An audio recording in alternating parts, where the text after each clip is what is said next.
বলতে হবে, বলা অভ্যাস করো। অভ্যাস করলেই দেখবে একদিন না একদিন ভক্তি পাবে।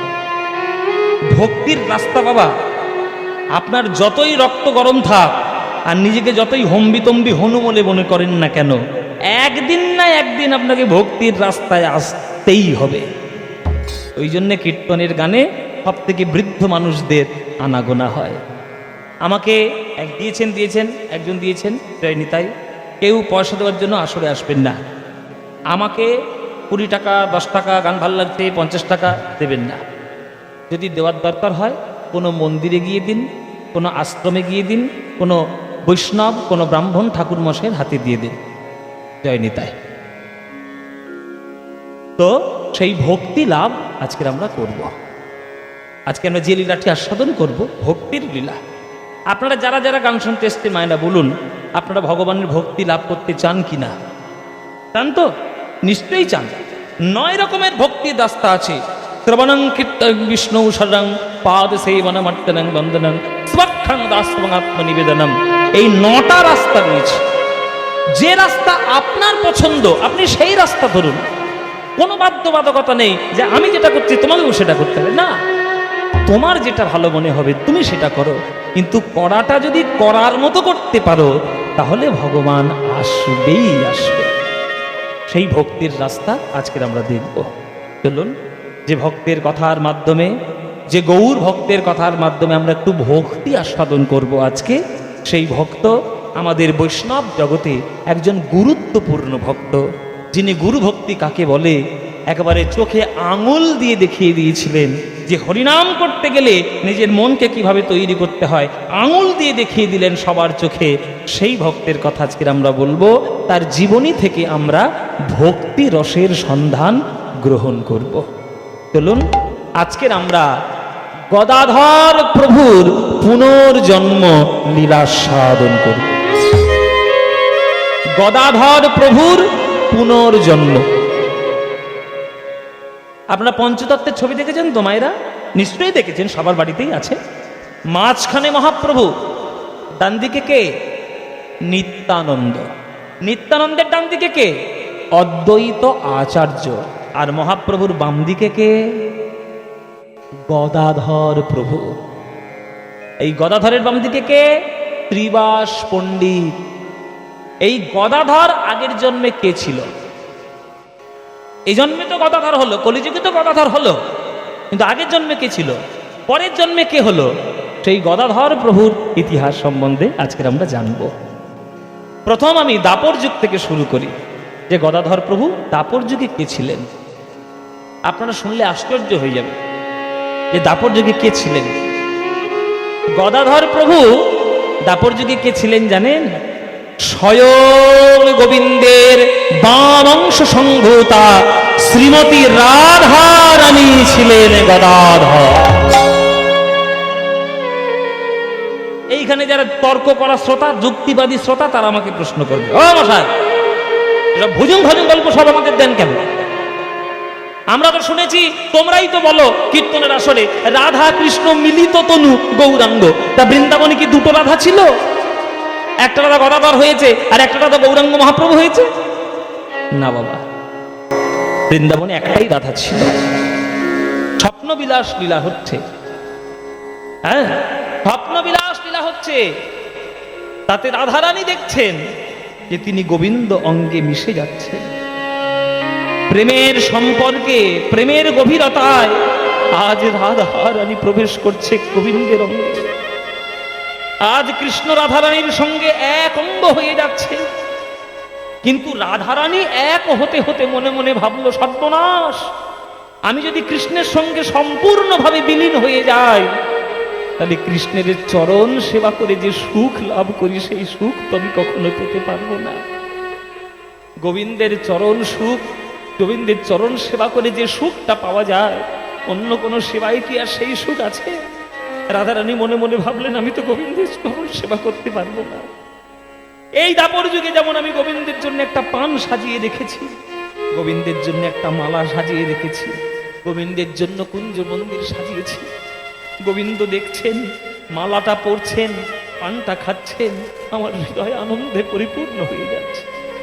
তাহলে গোবিন্দর চরণ সেবা করে যে সুখটা আমি পাচ্ছি, আমি যদি সম্পূর্ণ গোবিন্দের সঙ্গে মিশে যাই, তাহলে সেই সুখটা তো আর আমি পাবো না। এই যখনই এই কথাটা ভাবলো, অমনি মিশে যাওয়াটা থেমে গেল। মিশে যাওয়াটা থেমে গেল বাবা, মিশ্রণ স্তব্ধ হয়ে গেল। যতটুকু মিশে গেল ওইটাই আমার রাধা কৃষ্ণ মিলিত তনু সোনার গৌরাঙ্গ।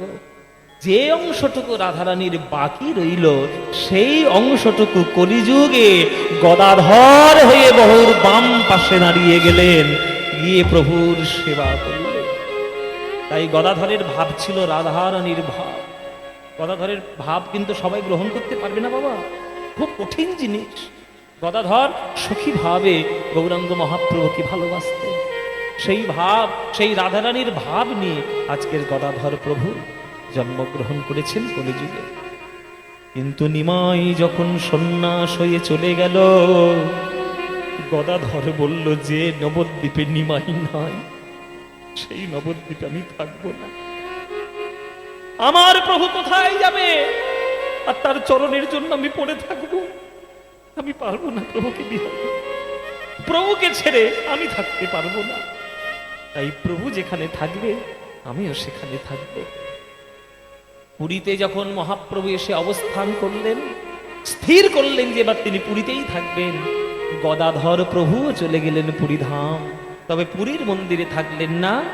ওই পুরীর মন্দিরের কাছে আর একটা মন্দির আছে যার নাম টোটা গোপীনাথের মন্দির, টোটা। ওই টোটা গোপীনাথের মন্দিরে গোপীনাথের সেবার দায়িত্বে রয়ে গেলেন গদাধর। ওইখানেই গদাধর থাকতেন। আর প্রত্যেক দিন সন্ধ্যাবেলায় আমার গৌরাঙ্গ মহাপ্রভু তার কাছে শ্রীমদ্ ভাগবত পাঠ শুনতে আসতেন। কেননা শ্রীমদ্ ভাগবত পাঠ অত্যন্ত মধুর সুরে এই গদাধর করতে পারতেন। যেহেতু মহাপ্রভু সন্ন্যাসী, তিনি তো কারোর সঙ্গে থাকতে পারেন না, তিনি একাই থাকেন গম্ভীরার মধ্যে। আর যখন ভাব তার উদয় হয়, তখন তার সখী ভাবাবিষ্ট হলে তিনি স্বরূপ দামোদর আর রামানন্দ রায়ের সঙ্গে ভাব আদান প্রদান করেন। কিন্তু গদাধরের কাছে, গদাধর যেহেতু সখী ভাবে মহাপ্রভুকে ভালোবাসতেন, ওই জন্য তার কাছে সন্ধ্যাবেলা করে আসতেন আর শ্রীমদ্ ভাগবত পাঠ শুনতেন। তাই পুরীতে রয়েছেন আমার মহাপ্রভু, পুরীতে রয়েছেন আমার শ্রীকৃষ্ণ চৈতন্য প্রভু। সেই শ্রীকৃষ্ণ চৈতন্য মহাপ্রভুকে দেখার জন্য প্রত্যেক বছর ওই নবদ্বীপ থেকে বহু মানুষ যেত ওই নবদ্বীপ ছেড়ে পুরী ধামে মহাপ্রভুকে দর্শন করার জন্য। এবছরও চলেছে সকল ভক্তগণ। আর প্রভু যখন নিজের দেশের লোককে দেখতে পেতেন, একবার বুকটা আনন্দে ভরে যেত। আহ আহ তোমরা আমাকে দেখতে এসছো, আমার কত আনন্দ হচ্ছে। তাই সকল ভক্তগণ চলেছেন মহাপ্রভুকে দেখতে। ওই যে আরে তলবি তলবা গুটাও গুটাও, আরে বৈশাখ মাস পড়ে গেছে, আজকে 18 তারিখ হয়ে গেল। বৈশাখ মাসের 18 তারিখ চলে এলো, তোমরা বসে বসে এখন বসে আছো।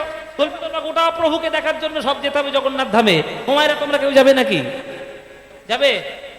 যাবে? রথের কাঠ তৈরি করা শুরু হয়ে গেল আর তোমরা এখনো বসে বসে নবদ্বীপে কি? হরি বল বাবা। জগন্নাথ ধামে পুরীর যে রথ, যে রথটা আপনারা আষাঢ় মাসে দেখেন, সেইটা তৈরি হয় কোন দিন থেকে? হ্যাঁ ঠিক বলেছেন, জলে বলুন। যখন জানবেন কনফিডেন্সের সঙ্গে বলবেন। ঠিক বলেছেন, এই মা ঠিক বলেছেন। অক্ষয় তৃতীয়ার দিন থেকে ওই কাঠ তৈরি করা শুরু হয়ে যায়, রথ তৈরি করা শুরু হয়ে যায়। এই যে অক্ষয় তৃতীয়া, এই যে গত পরশু দিন না কবে চলে গেল একটা, হ্যাঁ বাবা, হ্যাঁ হ্যাঁ হ্যাঁ, ওই দিন থেকে শুরু হয়েছে। চন্দন যাত্রাটাও শুরু হয়েছে, রথ তৈরি করা শুরু হয়েছে। ওই দিনে গঙ্গার আবির্ভাব, ওই দিন সুদামার সঙ্গে কৃষ্ণের মিলন, ওই দিন পরশুরামের যন্ম, ওই দিন সত্যযুগের জন্ম। কত আর বলবো, অক্ষয় তৃতীয়া সাংঘাতিক দিন। অক্ষয় তৃতীয়া চলে গেল, রথের কাঠ তৈরি করা শুরু হয়ে গেল, তোরা এখনো নবদ্বীপে পড়ে আছিস। ওরে মহাপ্রভুকে দেখতে যেতে হবে, আর কত পড়ে থাকবি? চল চল চল চল, সবাই মিলে আমরা জগন্নাথ দেখতে যাই। সবাই চলেছি জগন্নাথ দর্শন করতে। চলুন বাবা, তাহলে আমরাও একটু জগন্নাথ দর্শন করি। আমরা একটু গানে গানে যাই, তারা হেঁটে হেঁটে যাচ্ছে, আমরা একটু গানে গানে যাই। আমরা গান গেয়ে গেয়ে একটু জগন্নাথের বন্দনা গাইতে গাইতে আমরা পুরীতে যাব। জগন্নাথ স্বামী नयन पथगामी भवतु मे। जगन्नाथ स्वामी नयन पथगामी भवतु मे। जगन्नाथ स्वामी नयन पथगामी भवतु मे।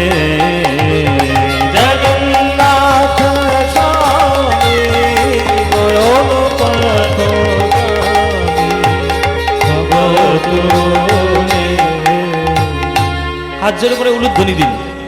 कदाचित कालीन्दितत विपिन संगीति तरलो मुदाभीरेनादि वदन कमल स्वाद मधुप रमा ब्रह्मा शिव सुरगणेशार्चित पदो जगन्नाथ स्वामी नयन पथगामी भवतु मे।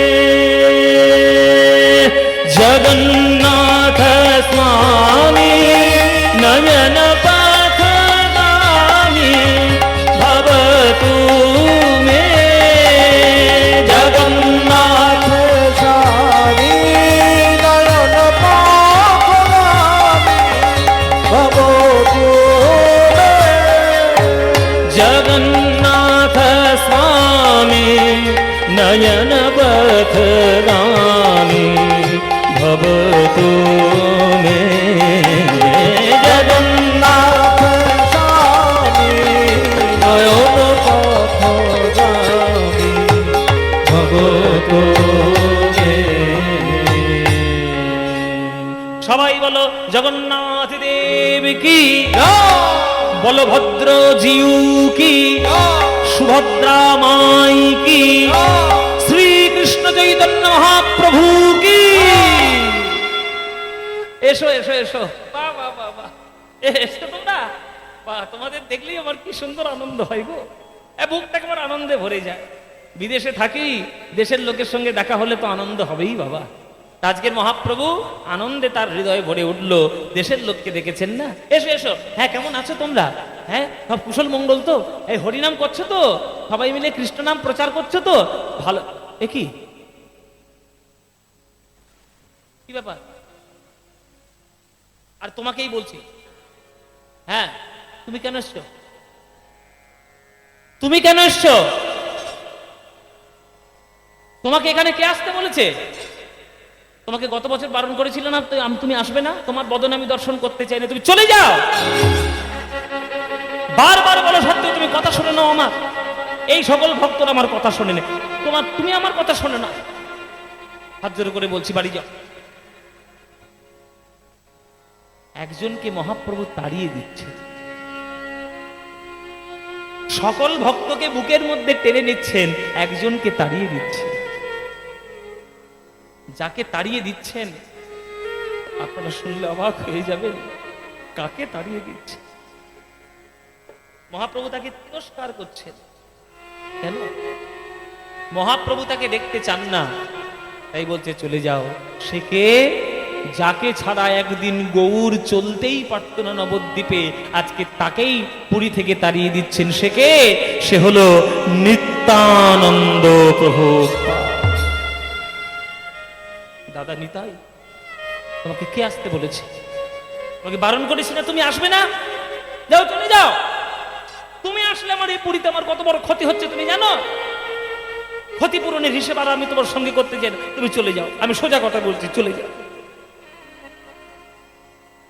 অন্যান্য ভক্তদের মনে একটু ঠেস লাগলো। ঠিক এরকম করে বলা উচিত? এরকম কড়া কড়া করে কথা বলে? যে নিতাই গৌরকে ছাড়া থাকতে পারে না, যে নিতাই গৌরকে ছাড়া চলে না,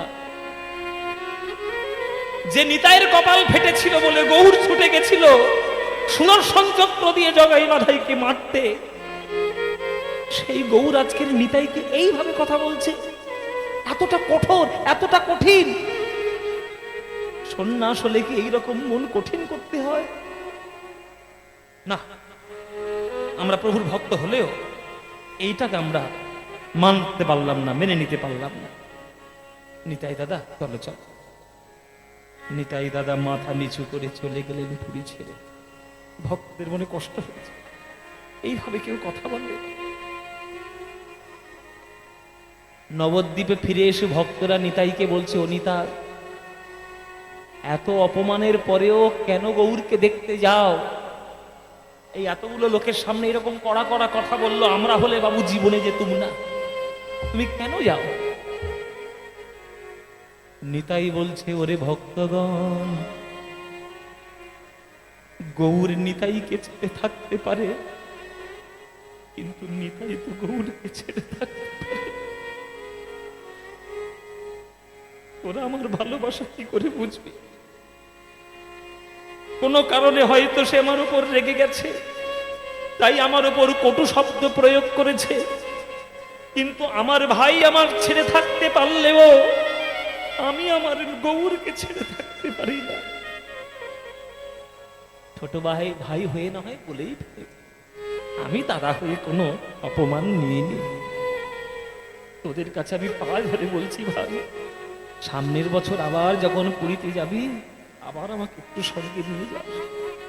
তবে আর আমি নিমাইয়ের সামনে যাব না, আমি আড়াল থেকে নিমাইকে দেখবো আর চুপি চুপি করে চলে আসবো।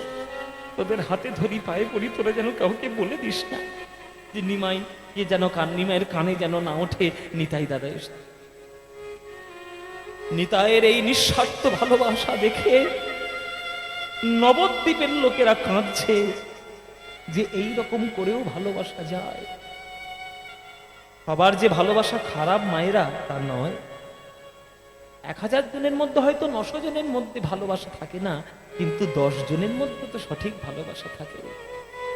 আর যারা বিনা স্বার্থে ভালোবাসে তারা নিজের অপমানের কথা চিন্তা করে না, সে ওই ওপরের মানুষটার ভালোর কথা চিন্তা করে।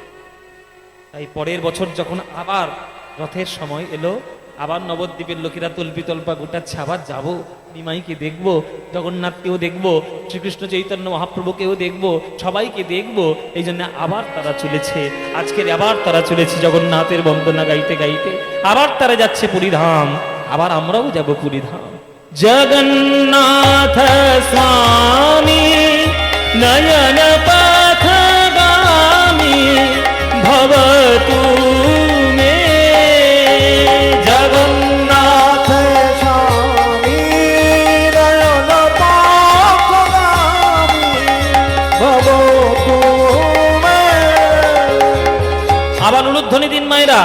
মহাম ভৈস্থির কনক রুচিরে নীল শিখারে বসন প্রসাদান্ত সহজ বলভদ্রেণ বলীনা মধ্যস্থ সুভদ্রা শুক্ল সূর সেবা সরদো জগন্নাথ স্বামী নয়ন পথগামী ভবতু মে।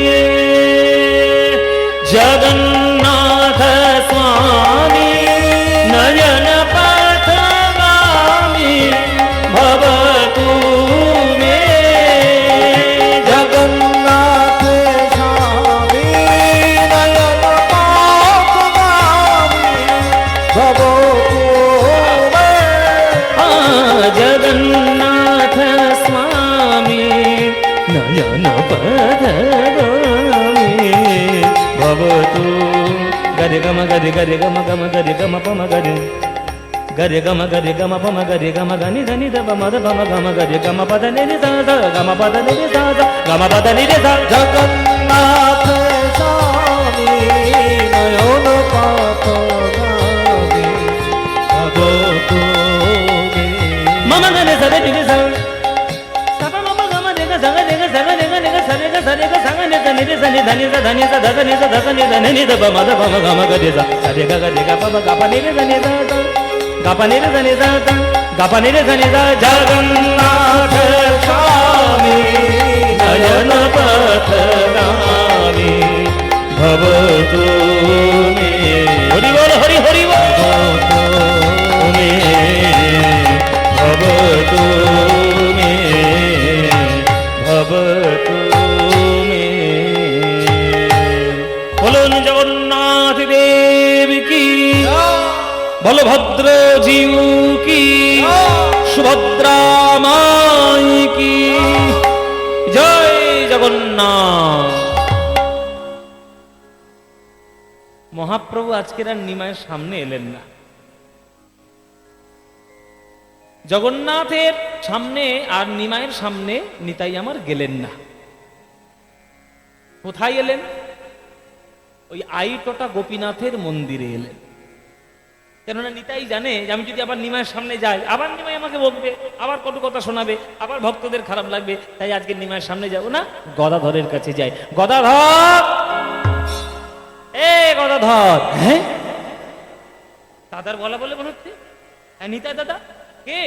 দাদা। কিরে গদাধর, দাদা শব্দ কিছুই নেই যে। ও দাদা গো, তোমার ভালোবাসার বলি হারিয়ে যায়।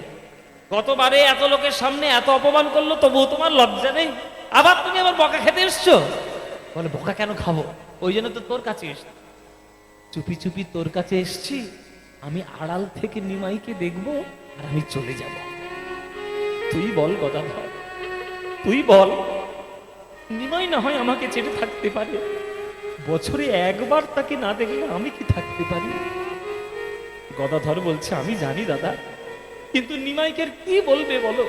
ও যে কি ওর মতি গতি, কখন যে ওর কি ভাব, আমরা কি করে বুঝবো? যে ভাব নিধি গবুর হরি, বলা যাচ্ছে না। যে যাই হোক, আর তুমি অত চিন্তা করো না দাদা, আমার কাছে এসছো যখন আমি বলবো না নিমাইকে যে তুমি আড়াল থেকে দেখে চুপি চুপি দেখে চলে যাও। তা তুমি এই দুপুরবেলা এসছো যখন, এই দাঁড়ো দাঁড়ো, তুমি একটু বসো দাদা, আমি একটু ভিক্ষাই বেরোই, প্রসাদ তো জোগাড় করতে হবে, একটু ভোগ তো হ্যাঁ ভগবানের দিতে হবে, আর প্রসাদ তো নিতে হবে, তুমি একটু বসো, আমি ভিক্ষাই বেরোবো। এই, আমি তোকে ভিক্ষায় যেতে বলেছি? দাদা যখন চলে এসছে আমার চিন্তা কিসে?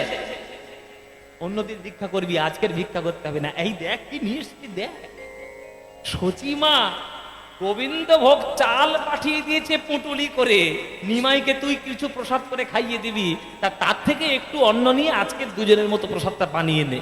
আজকে আর ভিক্ষা করতে যেতে হবে না, আজকে আর বেরোতে হবে না, যা। ও ঠিক আছে, তাহলে তাই হোক, অন্য যখন এসছে তাহলে চিন্তা নেই। তাহলে দাদা তুমি বসো, আমি একটু রন্ধন কার্যটা সেরে আসি, বলে গদাধর রান্না করতে চলে গেল। রন্ধন করলো আজকের গোবিন্দভোগ চালের অন্ন।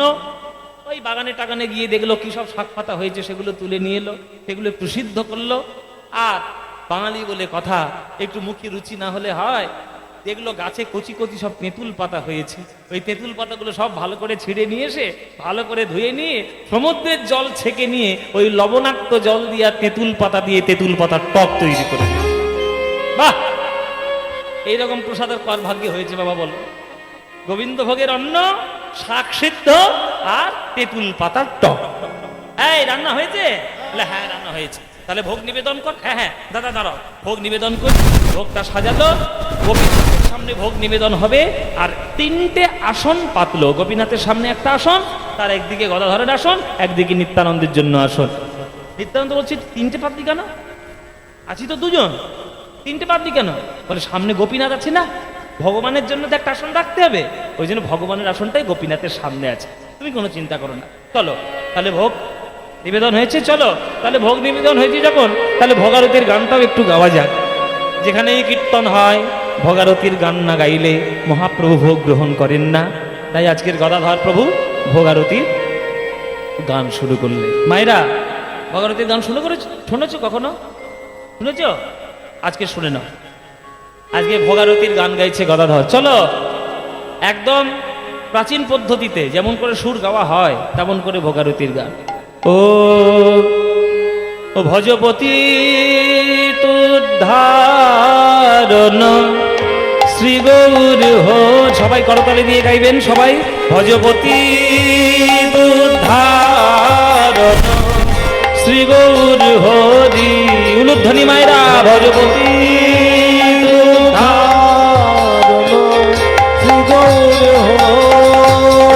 ভজপতি তুদ্ধারণ শ্রী গৌর হরি, ভজপতি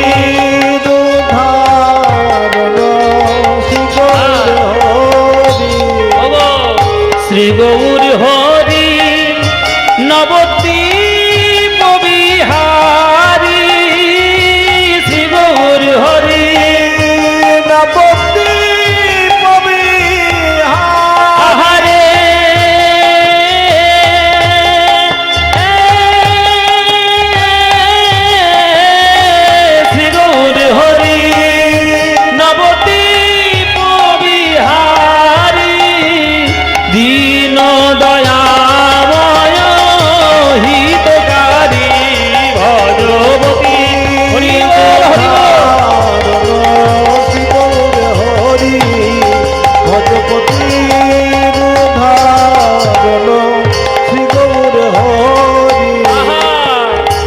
এসো এসো মহাপ্রভু করি নিবেদন, এসো এসো প্রভু করি নিবেদন, এসো এসো মহা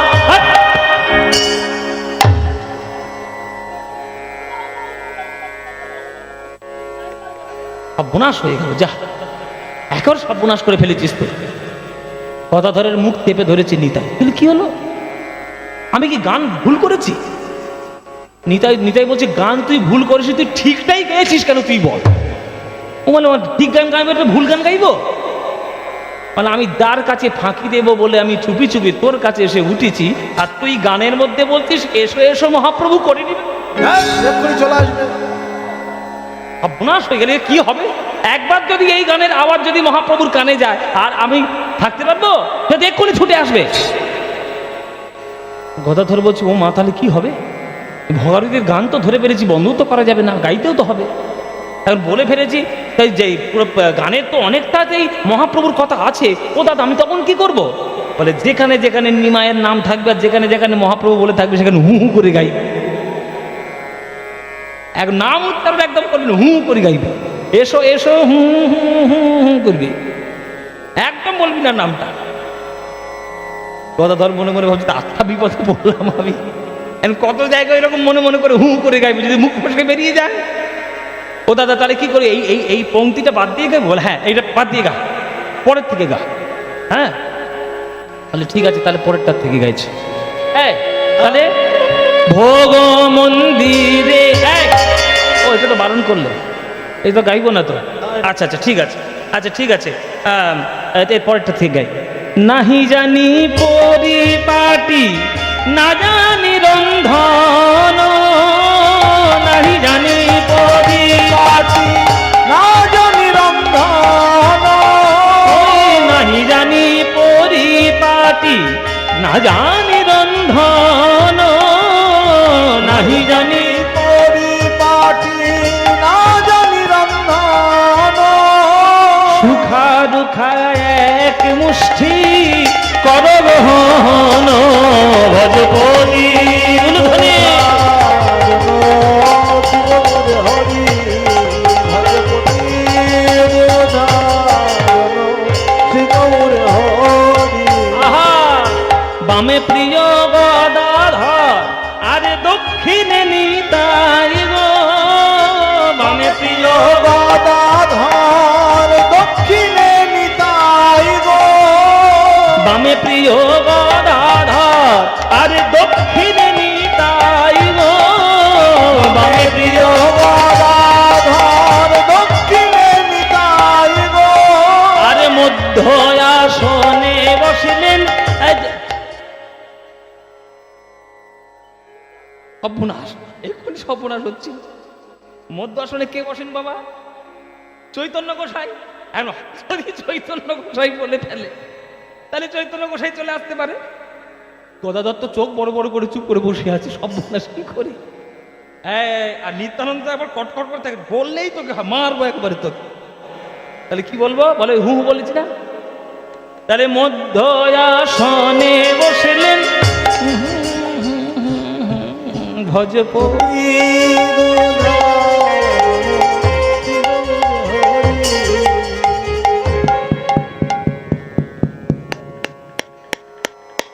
কে কে বাইরে কে? টোকা দিয়েই যাচ্ছে, কে বলবে তো? এই কথা দেখ তো কে। মায়েরা গদাধরের বুকের ভিতর ঢিপ ঢিপ করছে। একবার যখন বলে ফেলেছে আর কি জানতে বাকি আছে বাবা? এই গদাধর দেখায় কে টকটক করছে, গান গাইতে দেবে না যতক্ষণ না যাবি, যতক্ষণ না দরজা খুলবি ও টকটক করতেই থাকবে। গদাধর বুকের মধ্যে থেকে ভয়ে ভয়ে যাচ্ছে। মায়েরা কে এসছে? চলে এসছে সিনেমার নায়ক। গদাধরের বুকে তো ঢিপ ঢিপ করছে। দরজা খুলেছে আমার গদাধর। হাঁটুর উপর এক খণ্ড কাপড়ে পরে দ্বাদশ অঙ্গ তিলক শোভিত গদাধর দরজা খুলে দেখছে স্বয়ং চৈতন্য মহাপ্রভু দাঁড়িয়ে রয়েছে। প্রভু তুমি? ও গদাধর, আমি কি তোমাদের কেউ নই হে? আমি কি তোমাদের কেউ নই হে? বলো গদাধর, আমি কি তোমাদের কেউ নই হে? আমি কি তোমাদের কেউ নই হে? তোমরা আমায় বিনা প্রসাদ পেলে, বলো আমি কি তোমার কেউ নই হে? তোমরা আমার বিনা প্রসাদ পেলে, বলো তোমরা আমার কথা ভুলে গেলে, বলো আমি কি তোমাদের কেউ নই হে? তোমরা আমার কথা ভুলে গেলে, বলো আমি কি তোমাদের কেউ নই হে? তোমরা আমার কথা ভুলে গেলে, বলো আমি কি তোমাদের কেউ নই? আমাকে ভুলে গেলে গদাধর? আমাকে বাদ দিয়ে প্রসাদ পাচ্ছ? যেই এমন কথা বলেছে আর গদাধর থাকতে না পেরে চরণ দুটি জড়িয়ে ধরেছে। এ তুমি কি বলছো গৌরহরি? তোমার বিনা কি আমরা প্রসাদে পেতে পারি? যতই তোমার নাম বন্ধ করে হু হু করে গাই না কেন, দেখো ওই দিকে গোপীনাথের আসনের দিকে তাকাই দেখো, 3টে আসনে পেতেছি। আমি তো মিথ্যে বলেছি নিতাই দাদাকে, আমি ওই মাঝখানের আসনটা তো তোমার জন্য রেখে দিয়েছি। গৌর যদি না মধ্য আসনে বসেন, তাহলে প্রসাদের মহিমা কি বর্ণনা করা যাবে প্রভু? ওই আসনটা তোমার জন্য আছে প্রভু, আর তুমি আমাকে বলছো তোমাকে ভুলে গেছি। এসেই যখন পড়েছ, লুকানোর তো আর জায়গা নেই। এসো এসো প্রভু, বসো আমাদের আসনে। আজ আলো হোক মন্দির, পূর্ণ হোক ভোগারতি। বসো প্রভু, বসো। বামে প্রিয় গদাধর, দক্ষিণে নিতাই গো। বামে প্রিয় গদাধর, দক্ষিণে নিতাই গো। মধ্য আসনে বসলেন চৈতন্য গোসাই ভজপতি। ধ্বনি মায়েরা,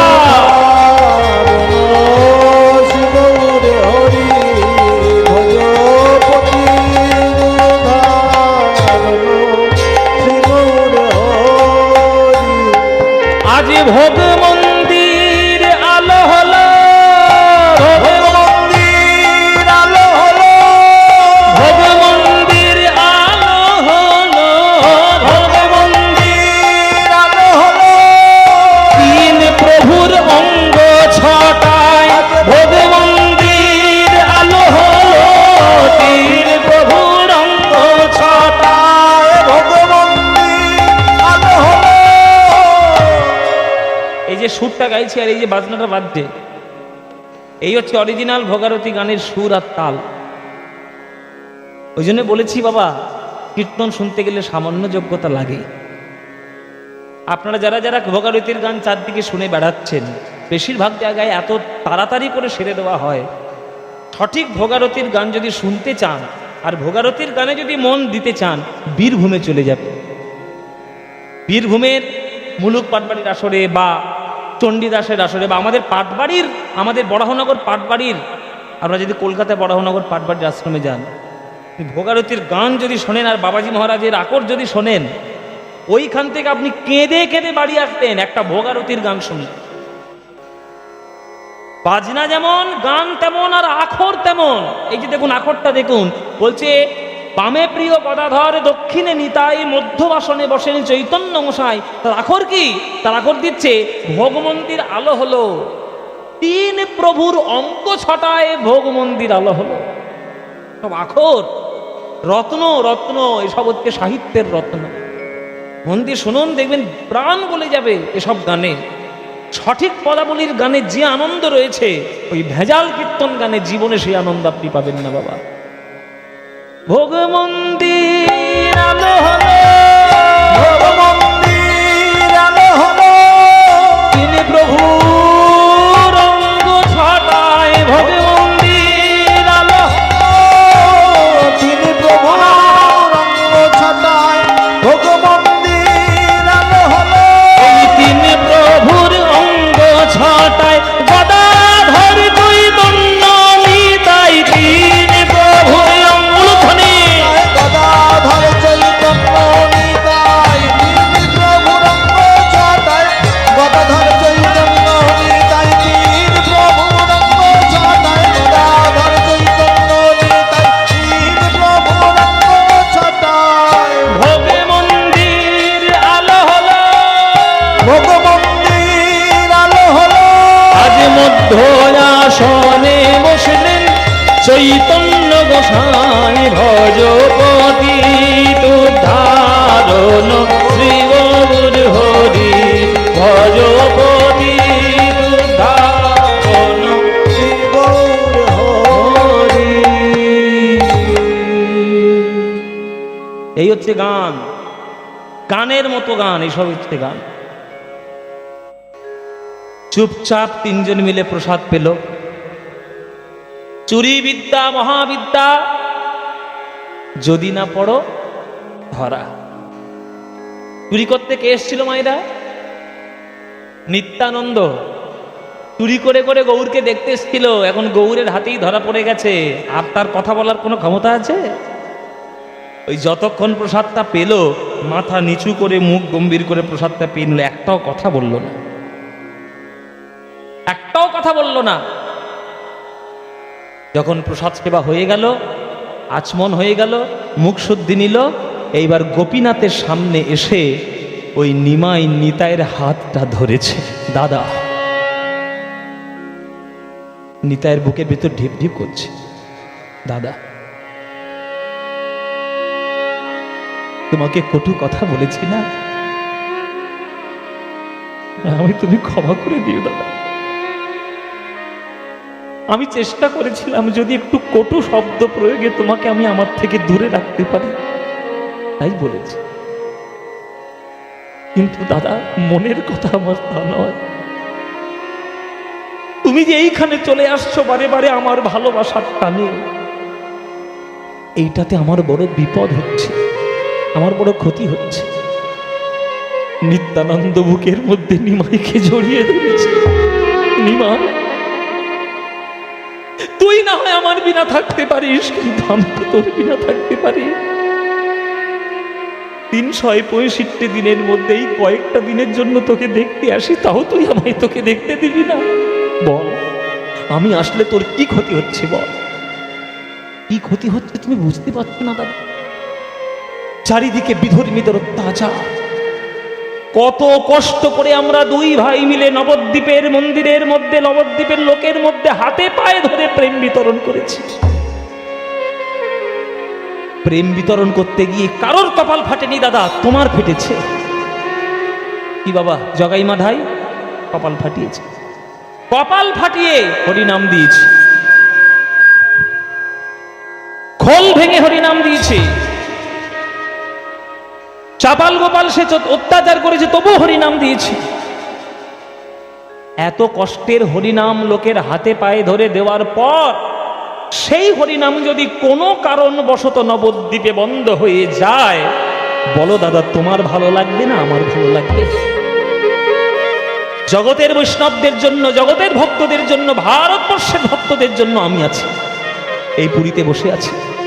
তাদের কৃষ্ণ নামের প্রচার ঘটাবো, হরিনামের মহিমা বলবো।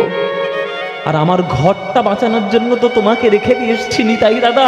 আমার নবদ্বীপের মানুষ অন্তত হরিনামটা যেন ভুলে না যায়। আর তুমি যদি এই বারে বারে প্রত্যেক বছর এই 3 মাসের জন্য আমাকে দেখতে চলে আসো, 3 মাস বাবা, আগেকার দিনে তো আর ওই হাওড়া থেকে ট্রেন ছাড়তো না যে রাত্রে উঠবেন আর সকালবেলায় নেমে যাবেন। পুরীতে যাতায়াত মোটামুটি 3 মাসের ধাক্কা।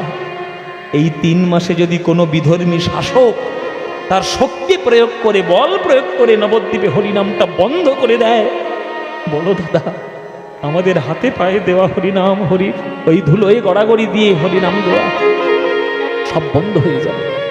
তাই দাদা, কষ্ট তোমার যতই হোক, এই গোপীনাথের সামনে তুমি আমার হাতে হাত রেখে কথা দাও, বলো দাদা, যা দেখেছো দেখেছো, আর কোনোদিন আমার দেখার জন্য তুমি পুরী ধামে আসবে না, এইটাই গোপীনাথের সামনে তুমি আমার হাতে হাত রেখে কথা দিয়ে যাও দাদা। দাও, কথা দাও, বলো কথা দেবে কিনা। নিতাই চাঁদ বুকের উপরে পাথর জমিয়ে রেখেছে,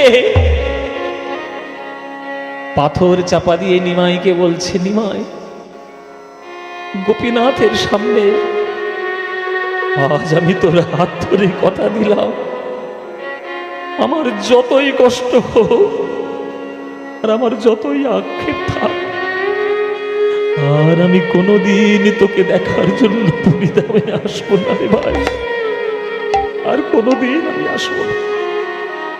যেই বলেছে আমি আর আসবো না, অমনি গদাধর ছুটে ছুটে এসে নিতাইয়ের চরণে আছাড় খেয়ে পড়েছে। দাদা, এ তুমি কি প্রতিজ্ঞা করলে? এ তুমি কি প্রতিজ্ঞা করলে গোপীনাথের সামনে? তুমি যদি আশা বন্ধ করে দাও, তাহলে আমার কি হবে দাদা? তোমার এই নিমাই সারা বছর ধরে যে লীলাগুলো তৈরি করে পুরীধামে, আমি আমার মনের খাতায় সেগুলো জমিয়ে রাখি। আমি সেই মনের কথা বলে আমার মনকে হালকা করি। আর তুমি যদি পুরীধামে আসা বন্ধ করে দাও, আমি বলবো কাকে? কাকে বলবো? কাকে মনের কথা জানাবো? তখন আমার মহাপ্রভু গদাধরের মাথায় হাত বুলিয়ে বলছে, গদাধর, চিন্তা করছো কেন? এই কি আমাদের শেষ আশা? আমাদের আর একবার আসতে হবে। শোনো গদাধর, আবার আমাদের 5 জনের আবার জন্ম হবে, পঞ্চতত্ত্বের আবার প্রকাশ হবে। আমি হব পুনর্জন্মে শ্রীনিবাস আচার্য, নিত্যানন্দ দাদা হবে নরোত্তম দাস ঠাকুর, আর তুমি হবে রামচন্দ্র কবিরাজ ঠাকুর। গদাধরের পুনর্জন্ম রামচন্দ্র কবিরাজ ঠাকুর হয়ে জন্মগ্রহণ করে আবার আমরা ভক্তির স্রোত বিকাশ করব বাংলার মাঝে। আবার আমাদের ভক্তির জয়যাত্রা শুরু হবে। তাই মায়েরা, পঞ্চতত্ত্ব একবার ঘটেনি, পঞ্চতত্ত্ব 2 বার ঘটেছে। একটা তো মাঝখানে মহাপ্রভু নিতাই অদ্বৈত গদাধর শ্রীবাস, আর দ্বিতীয় অংশ হলো মাঝখানে শ্রীনিবাস আচার্য, ডান দিকে নরোত্তম, তার ডান দিকে শ্যামানন্দ প্রভু, তার বাম দিকে রামচন্দ্র কবিরাজ ঠাকুর, আর তার বাম দিকে রসিকানা প্রভু। এই 5টা তত্ত্ব আবার এসেছিল। সেই 5টা তত্ত্বের মধ্যে আজকের আমরা রামচন্দ্র কবিরাজ ঠাকুরের কথা বলবো, গদাধরের পুনর্জন্ম কলিযুগে। মহাপ্রভুর আজ্ঞায়, মহাপ্রভুর আশীর্বাদে এই গদাধর প্রভু পুনর্জন্ম গ্রহণ করলেন বাংলার মাটিতে, মুর্শিদাবাদ জেলায় বুধিরি গ্রাম, ভগবান গোলা থানার অন্তর্গত চিরঞ্জীব সেনের ঘরে মা সুনন্দা দেবীর গর্ভ আলো করে মুর্শিদাবাদ জেলায় জন্মগ্রহণ করলেন।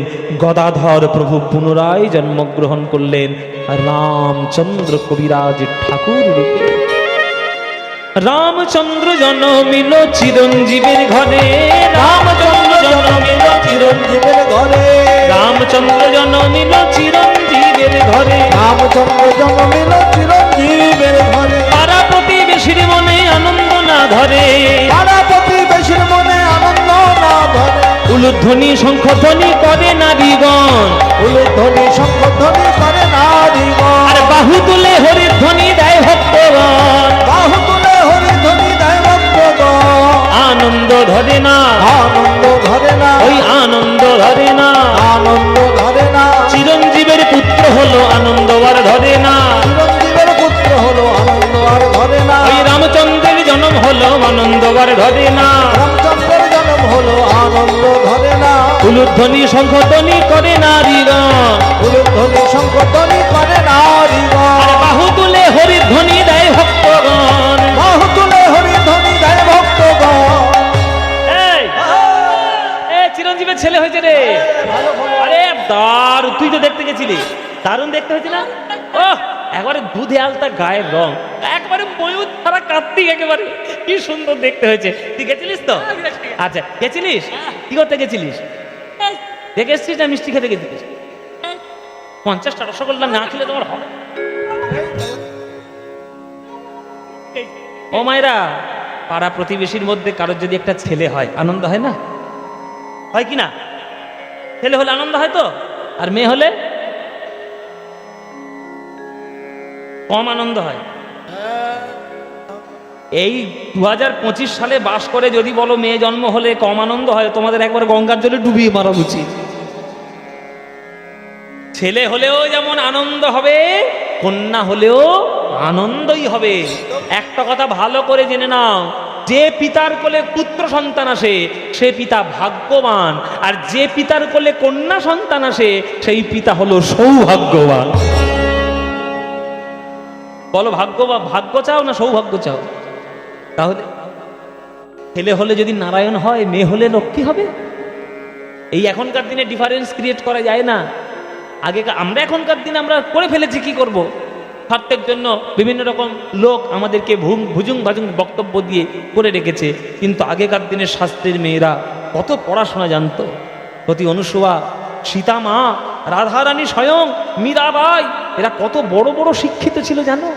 তাই মায়েরা, শিক্ষিত তোমাদের আগে হতে হবে। এখানে যারা গান শুনতে এসছে, বাবাদের সংখ্যার থেকে মায়েদের সংখ্যা একটু বেশি। তাই মায়েরা, তোমাদের সবাইকে বলছি মায়েরা, তোমরা আগে ভক্ত হও। তোমরা ভক্ত না হলে তোমাদের গর্ভে কৃষ্ণ ভক্ত সন্তান হবে না।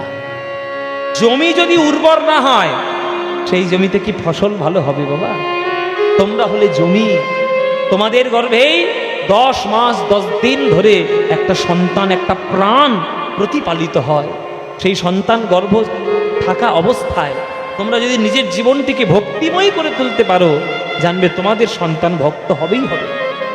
এটা আমি শুধু ভাঁওতাবাজি কথা বলছি না, পুরোটা বিজ্ঞান, পুরোটা সায়েন্স, মেডিকেল সায়েন্স এখনকার দিনে প্রমাণ করেছে।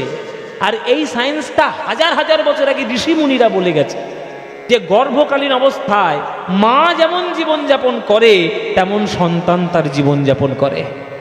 মহাভারতে শোনানি?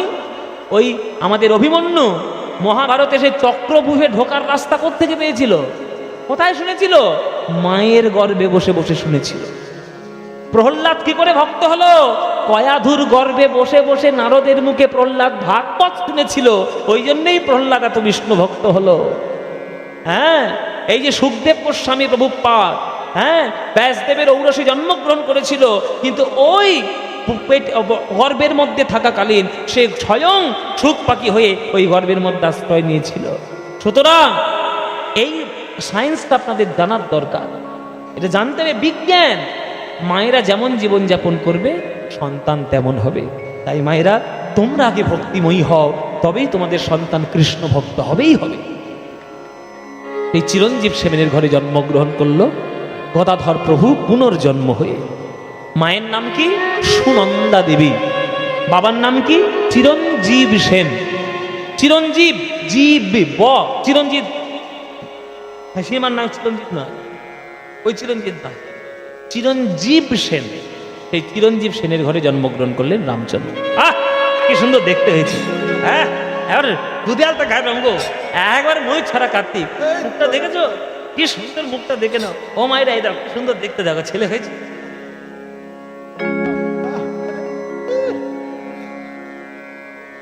ও মায়েরা, একেবারে আনন্দ হয়ে যাচ্ছে। পাড়ার লোকেরা সবাই দেখতে এলো, আশীর্বাদ করে গেল। ধীরে ধীরে ধীরে ধীরে রামচন্দ্র বড় হচ্ছে। এই কত 7-8 বছর বোধহয় বয়স হবে, রামচন্দ্র বয়স হয়েছে 7-8 বছর। তখন তার মা সুনন্দা দেবী আবারও গর্ভবতী হলেন, মানে দ্বিতীয় সন্তান তার গর্ভে এল। এইটাই হলো তার কাল। কালের ফের কখন হবে কেউ জানে না বাবা। কমল দল জল জীবন টলমল ভজহু হরিপদ তীরে।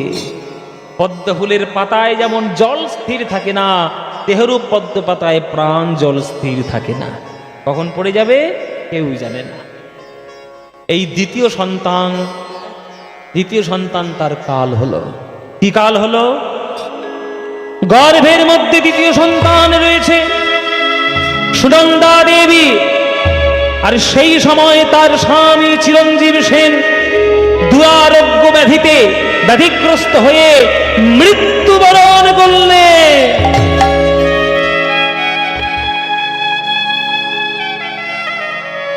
স্বামী হারা হলেন সুনন্দা দেবী। অশিক্ষিতদের মতো তার সেই শ্বশুর বাড়িতে অত্যাচার শুরু হয়ে গেল। এখনো সেই অত্যাচার মাঝে মাঝে গ্রামগঞ্জে দেখা যায়। স্বামী যদি মরে যায়, দায়টা চাপিয়ে দেওয়া হয় ওই স্ত্রীর উপর। শ্বশুর বাড়ির অত্যাচার বেড়ে গেল। ডাইনি, কুলঘাতিনী, পিশাচি কোথাকার, আমার ছেলেটাকে একেবারে খেয়ে ফেললো, তবে এই সংসারে তোর কোনো জায়গা নেই। শ্বশুর, শাশুড়ি, ননদি, দেব অত্যাচার বেড়ে গেল। সুনন্দা দেবীকে অত্যাচারের পর অত্যাচার করতে লাগলো। অত্যাচার এত চরম সীমায় উঠে গেল যে একদিন মাঝ রাত্রিরে মারধর করে ওই ছেলেটাকে রামচন্দ্রকে হাতে ধরিয়ে দিয়ে আর ওই সুনন্দা দেবীকে ঘাড় ধাক্কা দিয়ে বাড়ির বাইরে বের করে, ঘাড় ধাক্কা দিয়ে বাড়ি বের করে দিয়েছে। মায়েরা, শ্বশুর বাড়ি থেকে তোমরা যদি লাঞ্ছনা পাও, ভরসা একটা মাত্রই জায়গা। কার বাড়ি? বাপের বাড়ি। সুনন্দা দেবী বাপের বাড়ি চলে এলো কাঁদতে কাঁদতে ওই অর্ধেক রাত্রিরে। বাপের বাড়ি কোথায়? ত্রিখণ্ড গ্রাম, বর্ধমান। মুর্শিদাবাদ থেকে, মানে ভগবান গোলার থেকে ত্রিখণ্ড গ্রাম কিন্তু বেশ খানিকটা দূরে বাড়ি, বেশ অনেকটাই দূর। সারা রাত ধরে হাঁটতে হাঁটতে ওই 8 মাস তখন সন্তান পেটে। 8 মাস মানে তখন বুঝতে পারছেন, 8 মাস মানে হাঁটা চলাই যাবে না, ডাক্তারের বারণ, বেড রেস্ট থাকতে হবে। আর সেই অবস্থায় ঘাড় ধাক্কা দিয়ে বাইরে বের করে দিয়েছে। সারা রাত ধরে কাঁদতে কাঁদতে হাঁটতে হাঁটতে বাপের বাড়ি এসে পড়ে ওই বাবার চরণে আছাড়কে পড়ে গেল। বাবা, শ্রীখণ্ড গ্রামে চলে এলো। বাবা, এমন ঘরে একটা তুমি বিয়ে দিলে বাবা। স্বামী ছিল আমার দেবতার মতো, কিন্তু শ্বশুর শাশুড়ির পরিবার আমার ভালো নয়। বলছে আমি নাকি আমার স্বামীর মৃত্যুর জন্য দায়ী। বলো বাবা, অগ্নিকে সাক্ষী করে 7 জন্মের বন্ধনে যার নাম নিয়ে সিঁদুর মাথায় দিয়ে আমি তার বাড়িতে সংসার করতে গেছি, আমি তার মরণ কামনা করতে পারি? বলো বাবা। এই দেখো তোমার নাতি হাত ধরে, আর আমার এই 8ম মাস, আমার 8 মাস এই পেটে ছিল, আর তাকে নিয়ে বের করে দিয়েছে আমার ঘর থেকে। আমি কোথায় যাব বাবা? তার বাবা ছিল শ্রীখণ্ড গ্রামের বিরাট বড় পণ্ডিত, তার নাম দামোদর পণ্ডিত। তিনি আবার শাক্ত পণ্ডিত, বৈষ্ণব নন, শাক্ত পণ্ডিত বাবা, মানে কালী ঠাকুরের পূজারী। তিনি কালী মাকে, মা দেবীকে তিনি পূজা করতেন। এটা কঠিন রাস ভারী লোক। দামোদর পণ্ডিত বলছে, মা এত কান্নাকাটি করছিস কেন? তুই দামোদর পণ্ডিতের মেয়ে, আমার ঘরের লক্ষ্মী, তুই যেমন ঘর ছেড়ে গেছিলিস, আমার ঘরের লক্ষ্মী আমার ঘরে ফিরে এসছে, তোর কোনো চিন্তা নেই। এই বুড়োটা যতদিন বেঁচে থাকবে তোর সন্তানদেরকে প্রতিপালন করার দায়িত্ব আমার, তোর কোনো চিন্তা নেই। তোর এই ছেলে রামচন্দ্র মানুষ করবো আমি, তোর এই গর্ভের সন্তান জন্ম নেবে মায়ের সামনে, তোর কোনো চিন্তা নেই। আমি রয়েছে, এই বুড়ো মানুষটা যতদিন বেঁচে থাকবো ততদিন তোর কোনো চিন্তা নেই, কোনো চিন্তা নেই। আমি মানুষ করবো তোর ছেলেদেরকে। দামোদর পণ্ডিতের বাড়িতে রয়ে গেলেন সুনন্দা দেবী বাপের বাড়িতে। দ্বিতীয় সন্তান জন্মগ্রহণ করলেন মা কালীর ওই চৌকাঠের সামনে। মা কালীর যে কাঠামো বাবা, আপনার আমাদের এদিকে কোথাও কোথাও হয়, কিন্তু বর্ধমানে বা বীরভূমে প্রায় জায়গায় হয়।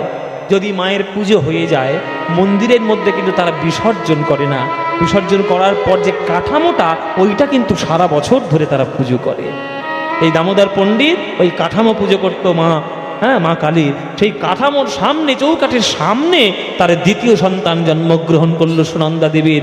সেই দ্বিতীয় সন্তানকে পরবর্তীকালের বৈষ্ণব জগতের সর্বশ্রেষ্ঠ এক পদকর্তা, তার নাম গোবিন্দ দাস কবিরাজ ঠাকুর মহাশয়, যার পদাবলী আমরা প্রথমে গৌরচন্দ্রিকায় গাইলাম। উনি হচ্ছেন এই রামচন্দ্র কবিরাজের ভাই গোবিন্দ কবিরাজ। ওই যে আমি গৌরচন্দ্রিকা গাইলাম বাবা, হ্যাঁ, যে সংসার কাল কুটে বিষে দগ্ধ এ কলি গোবিন্দ দাস, এই গোবিন্দ দাসের জন্ম হয়েছে শ্রীখণ্ড গ্রামে। ইনি হচ্ছেন দামোদর পণ্ডিতের নাতি, জন্মগ্রহণ করলো সেইখানে। দুই নাতি দাদুর কোলে বড় হচ্ছে। যেমন পরিবেশ সন্তান পাবে তেমন তো বড় হবেই। ও মায়েরা, বাচ্চাগুলো কি জানো? বাচ্চাগুলো হচ্ছে কাদার তাল। এই যে শিশুরা, এটা হচ্ছে কাদার তাল। কাদার তাল যেমন ছাঁচের মধ্যে ফেলে ঠাকুর তৈরি করা হয়, এই ছাঁচের মধ্যে ফেলার দায়িত্ব তোমাদের বাবা। কাদার তালকে যেমন ছাঁচে ফেলবে তেমন ছাঁচ ঠাকুর বেরোবে বাবা। এই বাচ্চাগুলোকে যেমন ছাঁচে তৈরি করবে তেমনই হবে। রামের ছাঁচে ফেললে রামই হবে, আর রাবণের ছাঁচে ফেললে রাবণই হবে। অর্জুনের ছাঁচে ফেললে অর্জুন হবে, আর দুর্যোধনের ছাঁচে ফেললে দুর্যোধনই হবে। এবার আপনারা কোন সন্তান চান এটা আপনাদের ব্যক্তিগত ব্যাপার। আপনাদের অর্জুনের মতো সন্তান হলে ভালো হয় না দুর্যোধনের মতো সন্তান হলে ভালো হয়, এটা আপনারা বুঝে নিন, আমার তো তাতে দায়িত্ব নেই। কিন্তু দামোদর পণ্ডিতের কোলে বসে বসে আজ রামচন্দ্র আর গোবিন্দ দুই ভাই দুই কোলে বসে বড় হচ্ছে। শাস্ত্রপাঠ, বেদ পাঠ, পুরাণ পাঠ, বেদ কাব্য ব্যাকরণ পুরাণ তীর্থ সকল কিছু তারা পাঠ করে মহাপণ্ডিত হয়ে উঠছে। দাদু, ও দাদু, দাদু, নাতি দাদুর কোলে কোলে বসে বসে আবদার তো করবে। ও দাদু, ও দাদু, এসো দাদু ভাই, কি হয়েছে? এই এই তুমি কার পুজো করছো? দেখলে বড় ভয় হয়, রাত্রি বেলায় কালো তো জিভ বার করে থাকে, কেমন ভয় হয়। তুমি কার পুজো করো? কার পুজো করি? শোনো বাবা, শোন দাদু ভাই, ইনি হলেন জগতের মা মহামায়া, ইনি জগতের আদি শক্তি, আদ্যা শক্তি মা মহামায়া। ভগবান শ্রী বিষ্ণু যখন কারণ সমুদ্রে শয়ন করেন তখন মহামায়াকে ঈক্ষণ করেন, তখন মহামায়া ঈক্ষণে গর্ভ ধারণ করে গর্ভ থেকে বিরাট বড় ব্রহ্মাণ্ডের জন্ম দেন। প্রত্যেকটি ব্রহ্মাণ্ডের মধ্যে একটি করে বিষ্ণু অধিষ্ঠান করেন, তাকে বলা হয় গর্ভদক্ষাই বিষ্ণু। এই জগৎ ব্রহ্মাণ্ড গর্ভ থেকে জন্ম দিয়েছেন স্বয়ং এই মা মহামায়া। আর এই মা মহামায়া প্রেমের শক্তিতে তিনি শিবের ঘরণী, তিনি হলেন দুর্গা, তিনি হলেন পার্বতী, তিনি হলেন মা সতী। আবার তিনি যখন বৃন্দাবনে রাধা গোবিন্দের প্রেমের যোগসূত্র ঘটান তখন তিনি আর মহামায়া থাকেন না, তখন তিনি হয়ে যান যোগ মায়া। একই মায়ের কত রূপ লীলা। আমার কোলে বস বাবা, কোলে বস, মার সামনে হাত জোড় করে বস, মার পুজো কর। মার শক্তি পেলে তবেই জগতের সকল শক্তি পাবে। মা গো,